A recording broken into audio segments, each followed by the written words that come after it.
Good evening. This is KC9UDX. My name is Matt. Good evening. And I welcome you to the 2 a.m. net. The purpose of this net is to promote the use of amplitude modulation and also to establish this part of this band as a place for AM activity in this area. Everyone is invited to listen. Licensed amateurs who can do so legally are encouraged to check in. We listen in the AM mode and transmit in the AM mode where possible. If you cannot transmit in AM, we encourage you to listen in AM and transmit in FM. If you are transmitting in FM, please adjust your transmit frequency a couple kcs above or below from our receive frequency.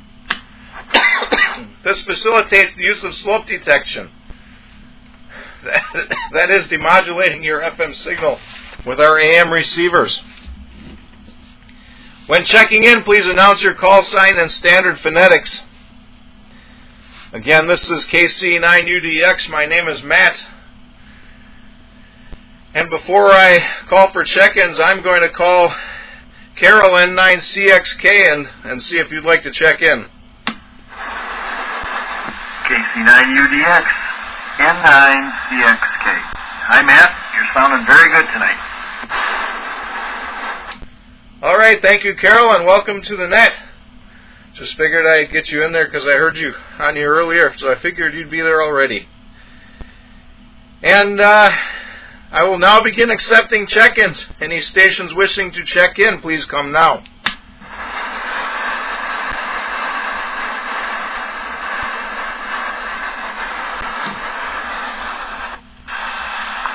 Whiskey Bravo 9, Bravo Whiskey Papa.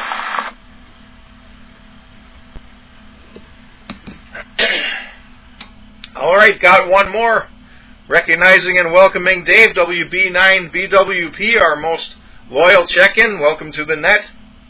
Do we have anybody else? Come now, please.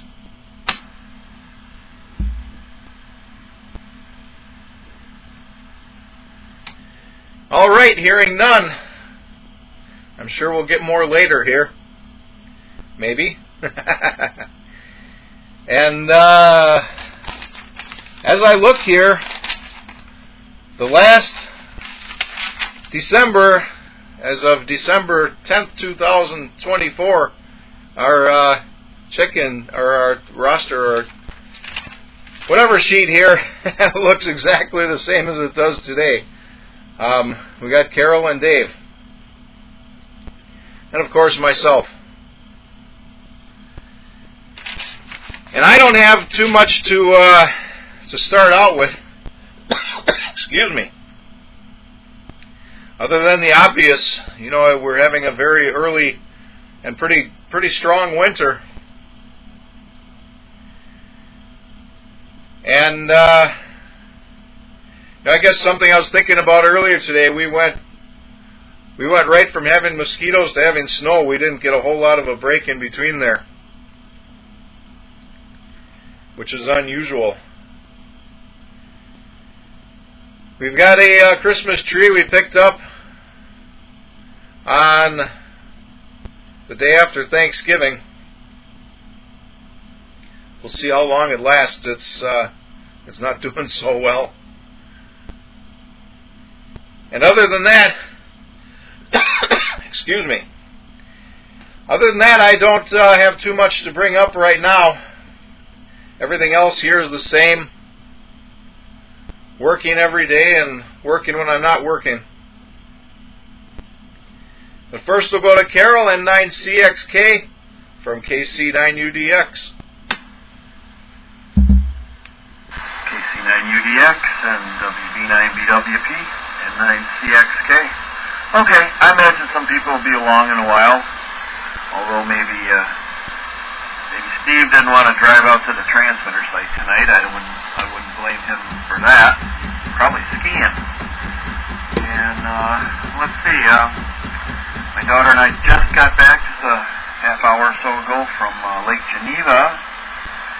We were down there and we went out on a Santa cruise. They take you out on one of the tour boats and you ride the shoreline, and they have all kinds of lighting setups for about a mile along the shore east from Williams Bay. So that was kind of fun. Some silly narration went along with it, but it was pretty neat to be out on a nice big boat like that inside, cruising on the lake. So that was good, and it was just starting to sprinkle down there a little bit when we took off, and drove all the way home here to East Troy and didn't have anything coming down, but then sidewalk is starting to get slippery outside. We had just a tiny bit of drizzle, and now I think it's just been snowing. And that's fine with me. I got it figured out now. It looks like we're going to be pursuing that path for a while. I see that my SWR is up a little high tonight using the amplifier here. I don't know why that is, but maybe I should have run the tuner to tune the radio into the amp. Maybe I had done that before. Don't know. Somebody else was mentioning, I think it was on the AM radio, they were mentioning the Northern Lights tonight. I thought it was sort of silly. I said, well, if you have any idea what it's like outside, you're not going to be seeing the Northern Lights. And then I looked, and the K factor is pretty low. So Northern Lights would not be anywhere near us tonight. They're way up in the Arctic Circle, I think, right now. So that's not happening. But, yeah, Christmas is moving along here. We were outside a lot of the day yesterday and today putting up more decorations. It's been a little cumbersome to do because of all the snow and stuff outside, but I think we got everything collected and everything put up, or most everything put up. There are lights that I'm not putting up because the snow is 6 inches above the gutters out there, and I'm not fighting with that. So I think tomorrow I'm going to string up some lights down by the lake around our railing and stuff. I can still do that. But I did get the roof lights up a couple of weeks ago. They look pretty good. especially with the snow. And Dave will have to fill us in on the contest thing that's going on. I did get in the middle of some contest a week ago or so and worked a bunch of stations I had never heard before. That was kind of fun. But yeah, I don't know a whole lot else. There's a lot going on besides ham radio this time of year. Over to you, Matt. All right, thank you, Carol. And I gotta say, I think I would agree with you about that cruise. It sounds very interesting. I don't know that I like the silliness though. I guess I don't appreciate all the Santa Claus and whatever stuff. I could do without that. But yeah, otherwise that would be pretty interesting. Excuse me. And Northern Lights, well, if there were Northern Lights, you can almost guarantee we'd have complete cloud cover. That's how it always happens. But yeah, I guess there was supposed to be a geomagnetic storm. There was a geomagnetic storm watch, and that watch was canceled.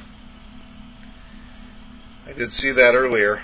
So probably we were supposed to get Northern Lights, but we're not going to, either way. And yeah, there's other stuff going on. I did get out skiing once. It was treacherous. I went last Thursday. I think it was Thursday. Might have been Wednesday. I went to Lapham Peak. And they were making snow. I've been going there as long as I can remember. I've never been there when they were making snow. And they had the warm-up loop closed off. Well, the way I ended up going, I don't know how you avoid coming back into the warm-up loop without going the wrong direction. So I did, and I ended up having to walk through, I'm not exaggerating, snow up to my shoulders, carrying my skis. So that was a little bit of fun. And for whatever reason, I've had this problem my whole life, but it seems to be getting much worse, where my fingers will freeze over. I'll get frostbite real bad for no good reason. I was wearing 2 pairs of gloves, very well insulated gloves, and that's what happens. Sometimes I wonder if wearing those gloves makes it worse. Maybe they're cutting off my circulation or something. I don't know. So I had pretty severe frostbite, probably the worst I've ever had, and then I had to trudge through snow I could barely walk through. But I guess that's my fault. I should have made an effort to go the wrong way. But I'll tell you what, they've got the new Lapham Lodge, or whatever they call it, building open, and that is an amazing building. The old one, the Evergreen, or whatever it was called, building, still nice, but nothing like this new one. It's pretty amazing. So I was able to go in there and warm up and thaw out my fingers.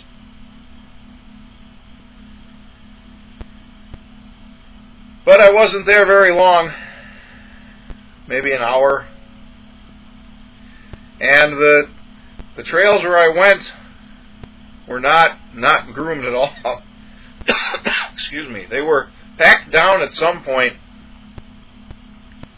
But then, as you can imagine, everybody and their brother was out there skiing because everybody's excited to have all that snow so early. So the trails were terrible, just utterly terrible.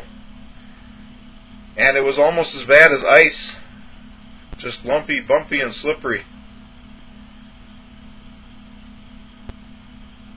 But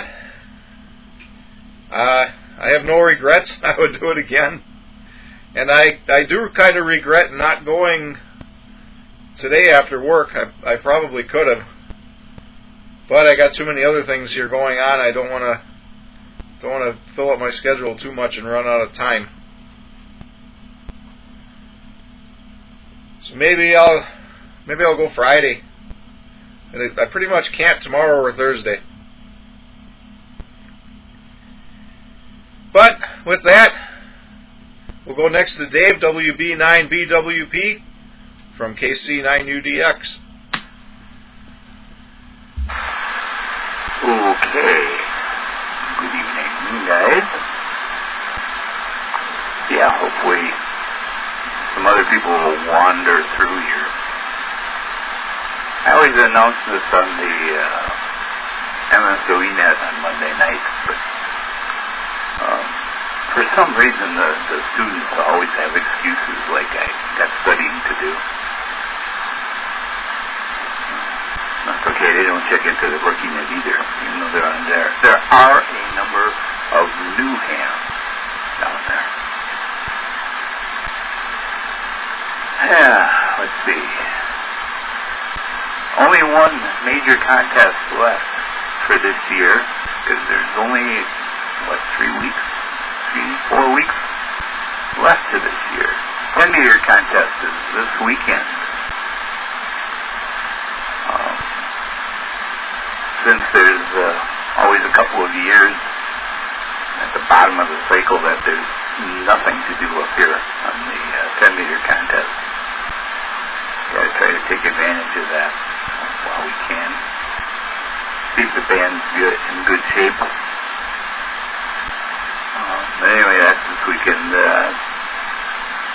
ARL 160CW was last weekend, and I actually did a couple of contacts. But I cheat now. The HF radio does do decoding, and I copy along with it. You got to get everything. But you got to pick the speed and get everything just right. And it doesn't do real bad. It's very helpful in filling in because contest guys get carried away. I think I had the radio set for 25. And there were still some that I could not copy because they were faster. And then it also has CW memory, so I just have to push a couple of buttons. I hope the other guy doesn't ask for a repeat because I might not catch it. Anyway, I just did a couple of contacts, and that was mainly to see if everything was working. Because I guess the biggest thing down here since last month is I did, it was probably 2 weeks maybe, almost every day, antenna work. Not necessarily what I wanted to do, because almost everything broke come late summer. Stand by just a moment. But I got everything, I'll say I got everything done for the year at least on, when was that, a week ago Friday, which was like the last good day before things got really cold and then snow kicked in. So I was out there for a few hours. It wasn't warm. I was wearing, at least 2 of everything in an effort to not freeze too bad. But it looks like I got everything, at least from preliminary measurements and trying it out. So hopefully it'll hold up. I really want to do any more maintenance on stuff if I don't have to, but everything else doesn't always agree on that count. MRIC meeting next Saturday on the 20th. And that's the Carter AB9C. a program on 3D printing of hand stuff. I guess he's done some antenna doodads. What else? I guess that's the real gist of radio type stuff here. I don't do any skiing. It's enough that I can walk and not hurt myself. Still doing physical therapy for shoulders, but that's down to 1 day a week now through the end of the year, and then maybe I'm done. And that's it here, I guess. So I'll just send it back. And this is WB9BWP. All right, thank you, Dave. Fine business. And I'll see if I can make the meeting on the 20th. I haven't been to a meeting. Geez, I don't even know. Not even sure if I made one this year. It's been, excuse me, my weekends have been kind of full. And I guess I don't really know what's going on the 20th, so I shouldn't say I'll try to be there, but at this point I'll try to be there. The 3D printing thing, you know, I said, 25, probably 30 years ago, that was going to be the way things would go. Everybody laughed at me. I wish I could have profited from that somehow. But I so far have resisted getting into that. I still do subtractive machining instead of additive, like 3D printing. Someday I'll probably get into that. The biggest thing that interests me about 3D printing is making patterns for molds, for casting, for sand casting. And I think it would be pretty slick to be able to sand cast aluminum parts from a pattern, 3D printed. I think that would be the way to go. I am not a fan of any of the 3D printed things that I have gotten my hands on. I'll give you a very good example. I bought a mount for the coil in my wife's car. There's a popular modification for that vehicle to take a coil that belongs in a Dodge Viper and put it in there. The factory coil situation is just stupid. But this putting the Viper coil in there actually works, and works well. But you need a place to mount it, and there's a guy online that makes 3D printed mounts just for that, which would be great, except they're 3D printed, and it didn't last one winter. It just turned to dust. So I ended up making my own out of sheet metal anyway, which I should have just done in the first place. And regrettably, I copied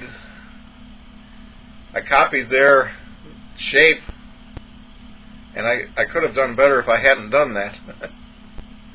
But that's the way it is. There's a permanent 16 gauge sheet metal bracket to hold that coil in there, and that's the way it's going to be.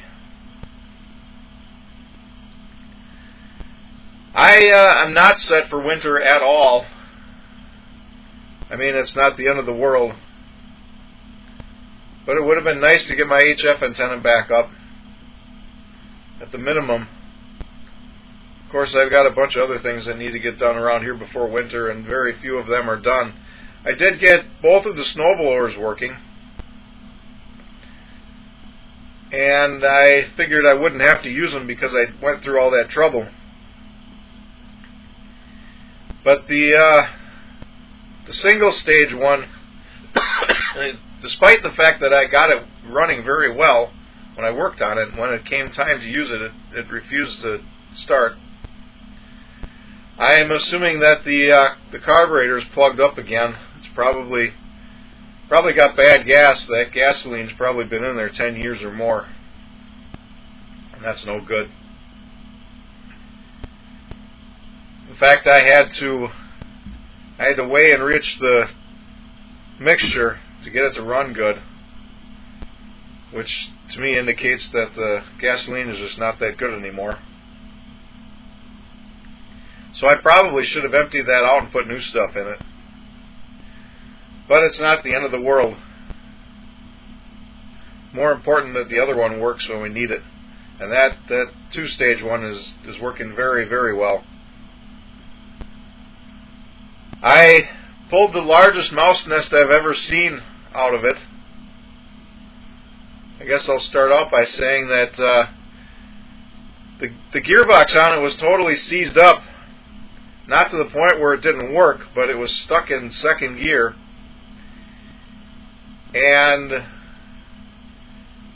it was almost impossible, and sometimes it was impossible, to actually get the thing to roll when it's not under power. Made it very difficult to maneuver the thing around. And so I took it upon myself to take that thing apart and figure out what was wrong with it. Well, when I took the cover off, like I say, the largest mouse nest, largest, densest mouse nest I've ever seen came out of it. And that was the whole problem. I cleaned that out, and now everything on there just works really, really well. It was like that when I got it. And it was probably like that for a long, long time. Anyway, we're at the bottom of the list. Let's see if we have any more check-ins for the 2 a.m. net. Come now, please.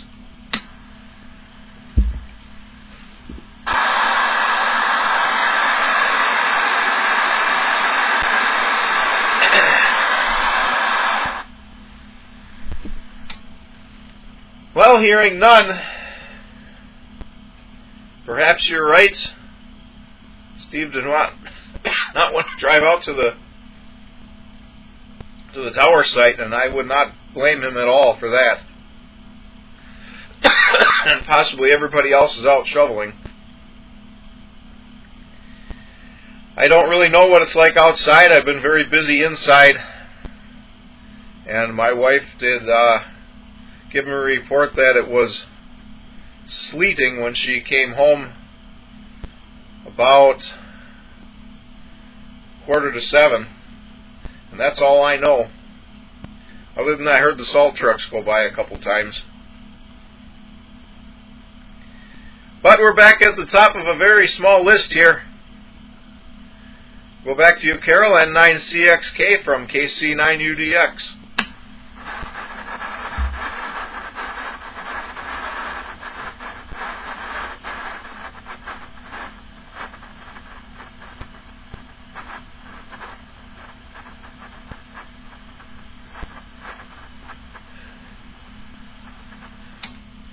And I think I was transmitting. I was even watching the meter. N9CXK, N9CXK, KC9UDX.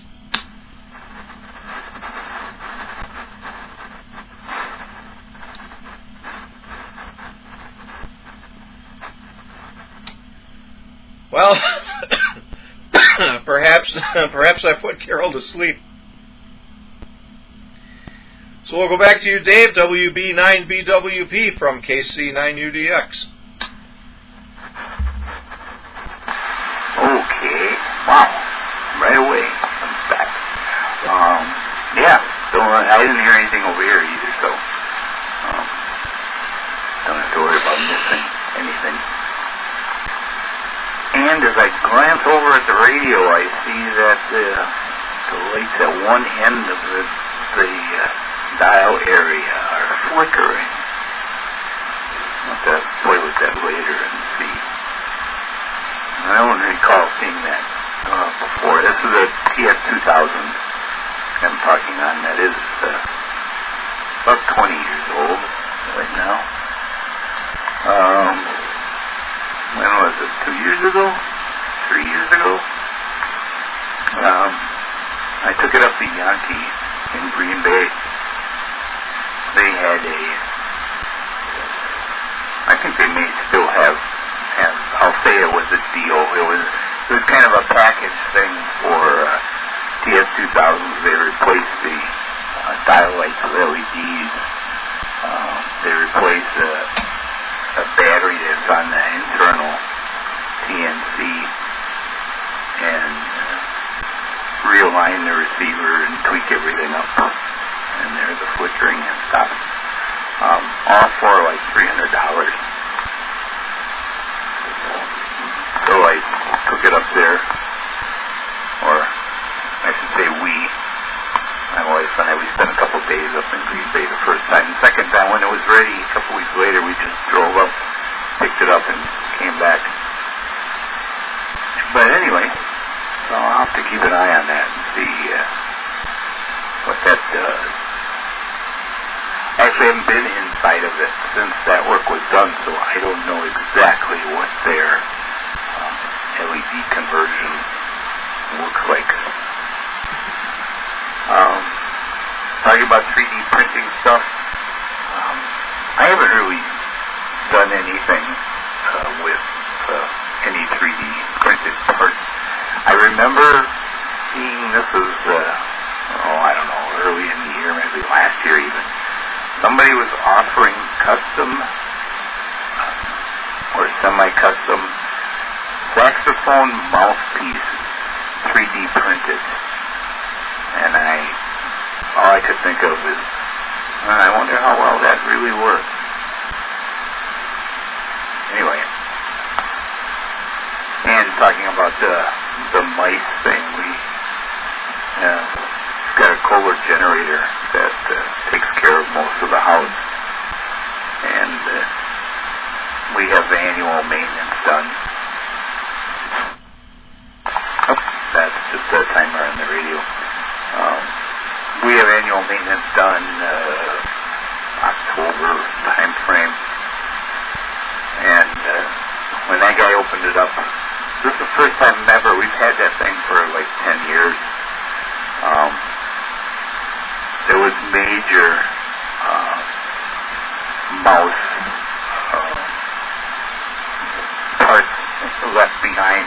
I guess there was a live one or two in there. I think he pulled out, and there were a number of dead mice in there. Well, like I said, this was the first time anything like that. But he spent a few hours working on that. It was working fine. Maybe we just found it in time. But he spent a considerable amount of time cleaning that out.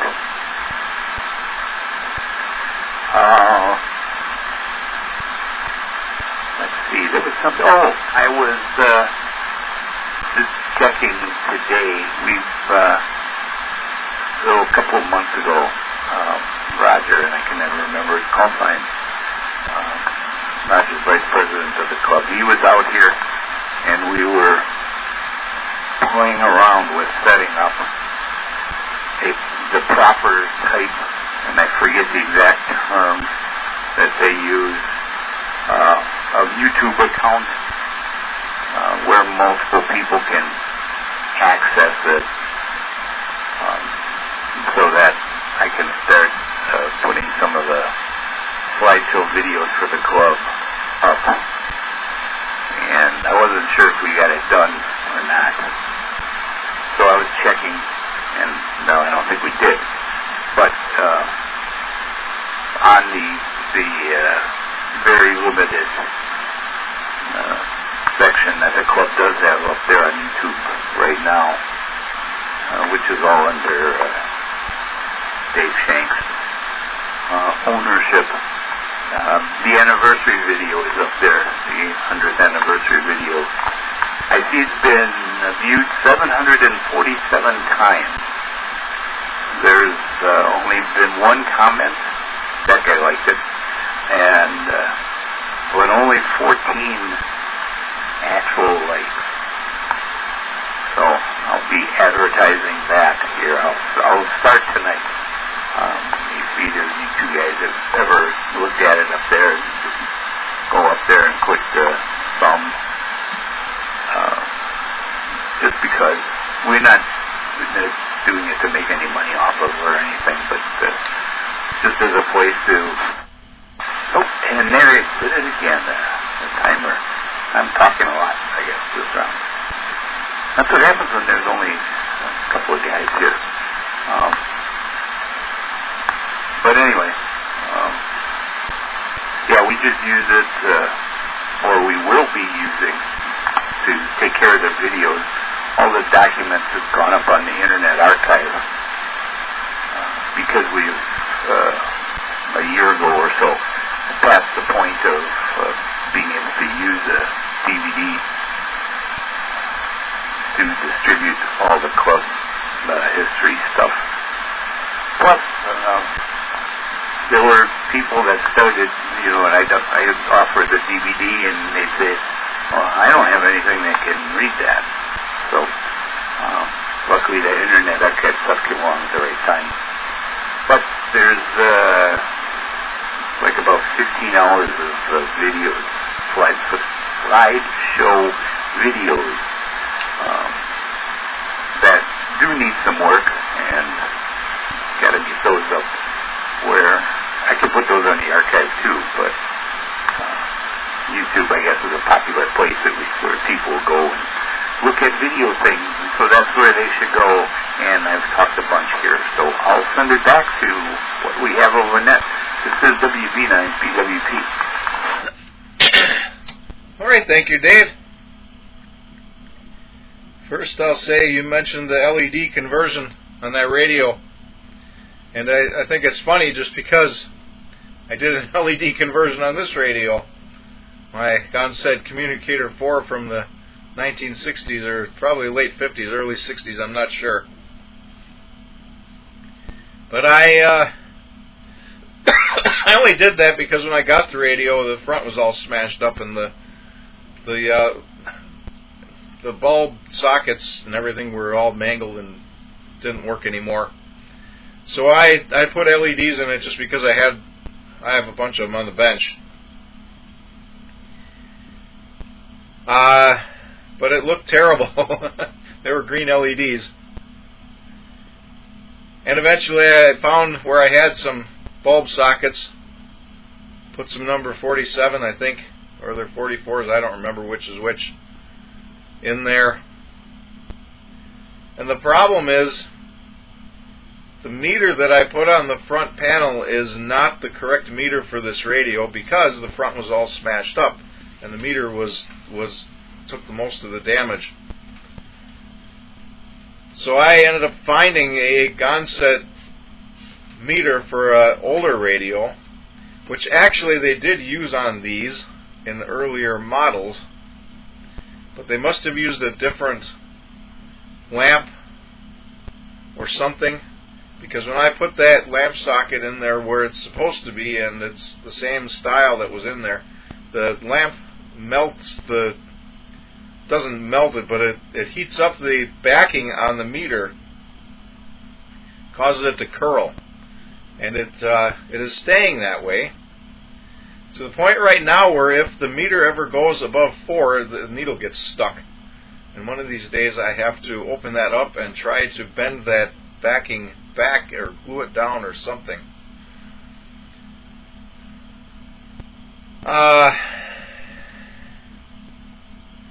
Well, you talk about the generator with the mice. Excuse me. That makes me nervous because my generator sits out there under a cover, which is a bad thing for mice. And it's been like that for years.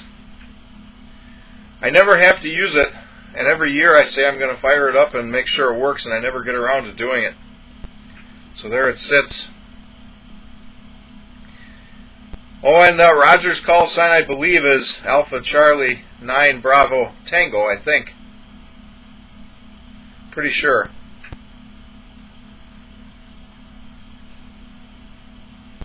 And Well, as far as putting stuff on YouTube, I don't disagree. That's probably the best place. Unfortunately, I don't think it's such a good place anymore. They're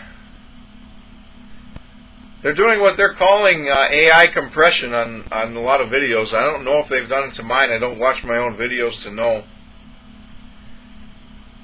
But I believe what they're doing is just training their AI to remake all of the videos on YouTube.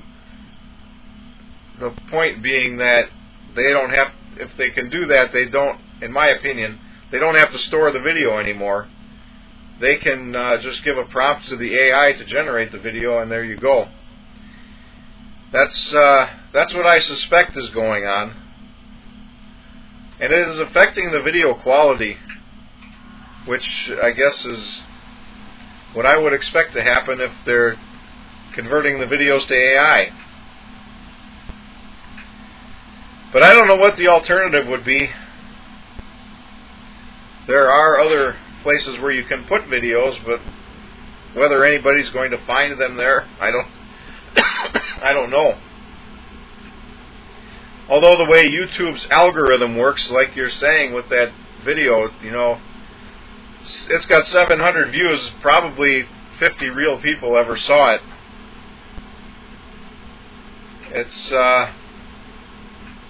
It's weird how that stuff works. It's kind of disappointing. You know, I'm looking at the video that I'm making right here, the live stream.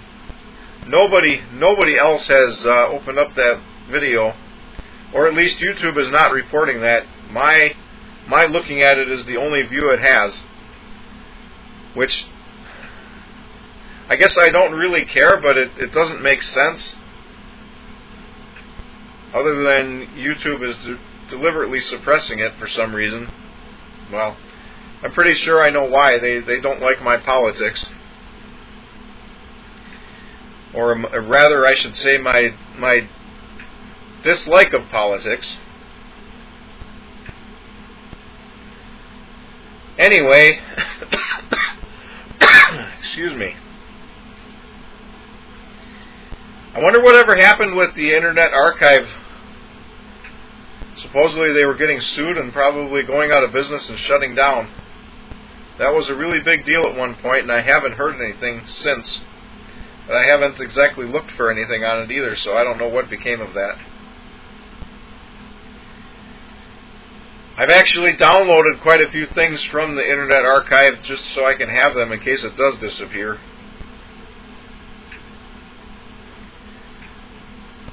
And speaking of doing stuff like that, I have downloaded all of Wikipedia. Not that I care to have it if it disappears or anything. Well, I don't know if you can hear that, but I've got a UPS beeping now. That's the second time in a week that it's done that. But anyway, I downloaded Wikipedia just so that it's on my server. I don't have to go to the actual Wikipedia to look at it. It's a lot faster, and it's just kind of neat having it local. Don't have to wait for the internet, don't have to use internet resources or anything. I do read a lot on Wikipedia. But anyway, what I was saying about this UPS that just started beeping again, it's doing the thing that they normally do when the battery is dying. But it has a battery indicator light. I think it's, I lost track of time here, so I will say this is KC9UDX. It has a battery indicator light which is not illuminated, but the beeper is doing the beeping thing. And now it's stopped, so I guess I won't worry about it. Problem solved. That's on a very important server. I guess I should invest in a new battery, even though it doesn't say it needs it. But we're at the bottom of an even shorter now list. Let's see if we have any more check-ins for the 2 a.m. net. Come now, please.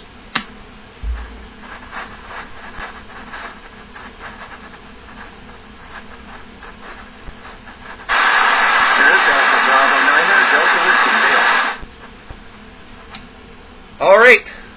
have one more. Recognizing and welcoming AB9DW. Welcome, Dale, to the net. I will go ahead and turn it over to you. AB9DW from KC9UDX.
right, thank you, Dale. Fine business. I don't know if you heard before, we were just talking about 3D printers. And I guess I didn't bring that up, but that's one of the reasons I'm hesitant to get something like that. It's not something that you can buy and put it off in a corner somewhere and then use it someday when you find a use for it. for exactly the reason that you're encountering there. I've got enough problems with that that kind of stuff with other things like that, CAD software or whatever. They want to do updates. They leave behind the people that are using the older stuff, and that's exactly what happened to you. Well, I can say that I guess it's time to start monitoring packets. See if the packets are getting there where they're stopping. If they are, they might not be at all. It might just be total incompatibility, and that's why they forgot about that printer. So, unfortunately, I would suppose though that there's other people with the same one that are in the same predicament. You could probably find some old software or something. And I gotta say that's kind of surprising that electrician did not put those outlets out in front of the studs. That's a little strange. But I guess you've got it under control. And I'll ask one last time if there's any more check-ins for the 2 a.m. net. Come now, please.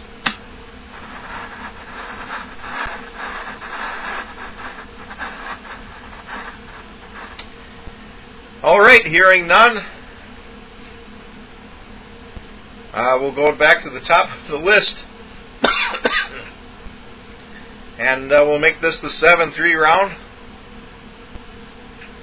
So, Carol, if you're still there,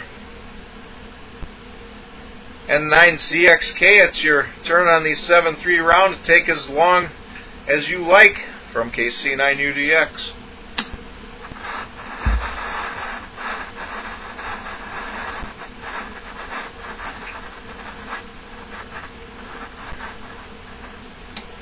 Well, we seem to have lost Carol. Excuse me. So hopefully he's all right. And next we'll go to Dave. And of course, it's the 2 a.m. net. I should have said this before, but there's no hurry. Talk as long as you like on the 7-3 round. But it's your turn, Dave. WB9BWP from KC9UDX. Okay. Yeah, I wonder what happened to Carl. Did we blow up his radio, or did he just find something better to do? I know he's one, because he's admitted to this. He's one of the guys that sometimes listens to some of our other nets. It doesn't check in. I never really thought much about that, but one time last year I came across a couple of guys talking on Simplex, and weren't too far from me over here. And they were talking about stuff that they heard on the Friday night net. And neither one of them had ever checked into the net. I just found that interesting. I mean, I listen to stuff too. But if you're going to really pay that close attention or do it on that regular basis, why not jump in? Anyway, yeah, the Internet Archive's still there, back there in the midst of asking for money again. I think every couple of years somebody comes along trying to sue them, saying, "Hey, you've taken our stuff," or something like that. And then it usually goes away after that. The ham stuff, and that's how ours, we put MREC stuff up there. It just so happened that right around then when I had surpassed what I could put on a DVD. And so it was like, okay, what are we going to do with this stuff? How are we going to store it somewhere that people can get at it? But they received, well, this goes back about a year and a half, 2 years. They received a grant from ARDC, Amateur Radio Digital Communications, or something like that. which is a group that, if I remember correctly, back in the early days of the internet, a group of guys somehow procured or collected a number of domain names, I think. And then a few years ago, they decided to start selling them off to the tune of millions of dollars. Many millions of dollars. And they then take that money and distribute it among various ham things. In fact, the money that ARL dishes out for special projects, things like that you can apply for, is actually ARDC money. And they gave Internet Archive a bunch of money. And they've since given them a second bunch of money solely for collecting up ham stuff. And they have a person, I don't know if he's full-time on it, but he's responsible for it. The guy is a ham. He's on the West Coast somewhere. Talked to him a number of times. But anyway, they had a number of things, but they were kind of scattered all over ham stuff, so they bundled it all together and got it all in one spot, so you can go and say, show me the ham stuff, and get this big long listing of all the different things, of which MRZ is one of them. And I still have some stuff to get to him, and I keep telling him, yeah, I got some stuff I'm going to get to, and then I don't. I sent him some photos, and I haven't been able to find them. And so that's kept me from sending more up there. Anyway, and UPSs, yes. I've got a couple of old ones sitting on the floor here that have batteries that died. I generally have APC UPSs. I had a tripwire one once. I thought I'd give it a try. It was a different kind of form factor. Fit in well. However, when the battery dies, it refuses to let you work at all. It won't let any AC go through it. It says, oh, battery's dead, can't work. And I didn't especially like that. So that one got completely retired. Probably out of time again. Stand by just a moment. And I guess I'll just use that to say 73 to those of us that are still here, or anybody listening to this. It's always good that you do this, Matt. It's sort of an alternative to just the run-of-the-mill FM kind of thing. Just to show that, hey, look, the radio can do other stuff too.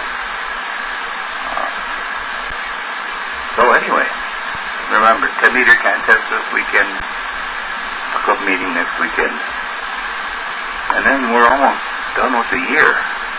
Yeek. All that stuff I was going to do this year. Oh well. 73 to all. This is WP9 BWP. All right, thank you, Dave. We'll say 7-3 to you. And I don't think I have any AAA UPSs. I have a lot of UPSs. And most of them are APC. There's a couple of them that are another brand, and I don't know what it is.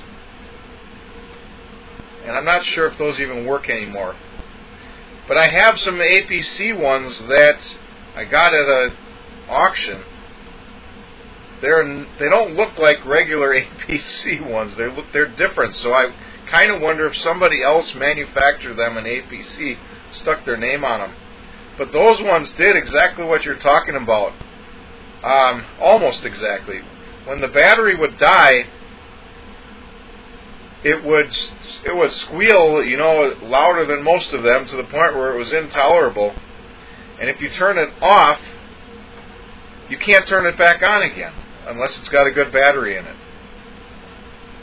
And I'm not sure if I still have those, or if I ended up putting new batteries in them and just hoping it doesn't happen again. But that's what those did. It would work. It would still work when the battery died. But if you turn it off, it would not turn back on. And I've got some other ones, also APC, that do the opposite. You can't turn them on if the battery is good and the power is out. Some of them you can. Some of them you can turn on and run solely on battery power, and some of them you cannot. It will only run on battery power if it had been previously running on line power. And I was relying on that, being able to use them without line power for something. I don't remember if it was I was using a radio out in the yard or something. But I couldn't get them to turn on, and so I actually plugged a couple of them together, because I have some that would work, and I plugged in the ones that wouldn't work into that one just to get them jump-started. Anyway, next we'll go to Dale. Again, no rush. But it's your turn on the 7-3 round AB9DW from KC9UDX.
All right, thank you, Dale.